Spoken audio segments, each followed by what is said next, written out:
Hello friends, welcome YouTube के इस नए वीडियो में आपका स्वागत है। स्टैगफ्लेशन, आपने शायद इकोनॉमिक्स पढ़ते समय ये वर्ड सुना होगा। एग्जामिनेशन में बहुत मात्रा में प्रश्न पूछा जाता है, बैंकों में भी, एसएससी में भी। स्टैगफ्लेशन क्या है? तो inflation with recession is called stagflation. मंदी के साथ मुद्रास्फीति को स्टैगफ्लेशन कहते हैं। अब प्रश्न आता है कि होता क्या है। देखिए, इकोनॉमिक्स का टॉपिक बहुत ही सरल होता है अगर उसको ठीक से समझा जाए। एग्जाम्पल देखिएगा, अगर एक देश की जीडीपी अपवर्ड जा रही है तो इसका मतलब है इन्वेस्टमेंट बढ़ रहा है। इन्वेस्टमेंट बढ़ रहा है तो इसका मतलब ये है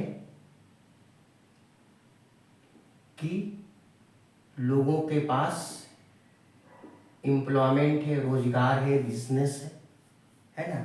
इस कारण से वो डिमांड करते हैं। डिमांड को पूरा करने के लिए प्रोडक्शन करना है। प्रोडक्शन को करने के लिए हमको क्या चाहिए? इन्वेस्टमेंट करना पड़ेगा। तो देश का बढ़ता हुआ जीडीपी बतलाता है कि देश में खुशहाली है आमतौर पर, है ना। जीडीपी को ही एक दूसरी भाषा में आप कह सकते हैं कि ये ग्रोथ है, समृद्धि। देखिए, ग्रोथ और डेवलपमेंट में बड़ा अंतर होता है ना। हम लोग किसी क्लास में इसको पढ़ेंगे। ग्रोथ अलग कॉन्सेप्ट है, डेवलपमेंट अलग कॉन्सेप्ट है। ग्रोथ का कॉन्सेप्ट मैक्रो इकोनॉमिक्स का कॉन्सेप्ट है, जबकि डेवलपमेंट का कॉन्सेप्ट माइक्रो इकोनॉमिक्स का कॉन्सेप्ट है। तो यहाँ पर क्योंकि हम लोग स्टैगफ्लेशन देख रहे हैं बहुत ही छोटी सी वीडियो में, तो एक देश का जीडीपी ऊपर जा रहा है ना, मतलब इन्वेस्टमेंट बढ़ रहा है। इन्वेस्टमेंट बढ़ रहा है तो एम्प्लॉयमेंट बढ़ रहा है ना। वो ज़्यादा से ज़्यादा डिमांड को जनरेट करेगा, ठीक है। लेकिन आप एक ऐसे कंडीशन के बारे में सोचिए कि किसी देश का जीडीपी नीचे डाउन हो रहा है, नीचे गिर रहा है, यानी कि इन्वेस्टमेंट में कमी आ रही है। इन्वेस्टमेंट में कमी आ रही है तो नए रोजगार का सृजन, क्रिएशन नहीं होगा। नया रोजगार नहीं बन रहा है, इन्वेस्टमेंट कम हो रहा है, तो जो लोग पहले से रोजगार में लगे हुए हैं उनको ले ऑफ कर दिया जाता है, छटनी कर दिया जाएगा, है ना। अब ले ऑफ हो गया, कर्मचारियों की छटनी हो गई, है ना। मान लीजिए कि मई 2025 तक उनको सैलरी मिली। अब जून 2025 में उनको सैलरी नहीं मिलेगी, उनका पॉकेट खाली हो गया। तो उनके लिए क्या चला आया? उनके लिए रिसेशन चला आया, उनके लिए मंदी का दौर शुरू हो गया। बाजार में खरीदने को तो बहुत कुछ है, लेकिन उनका पॉकेट खाली है, नहीं खरीद पाएंगे, है ना।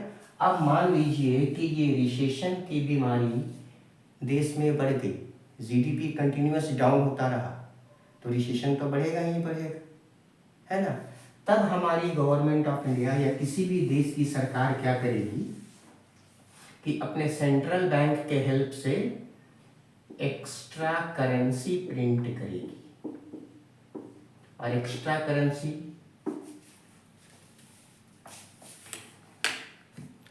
करेंसी प्रिंट करने के बाद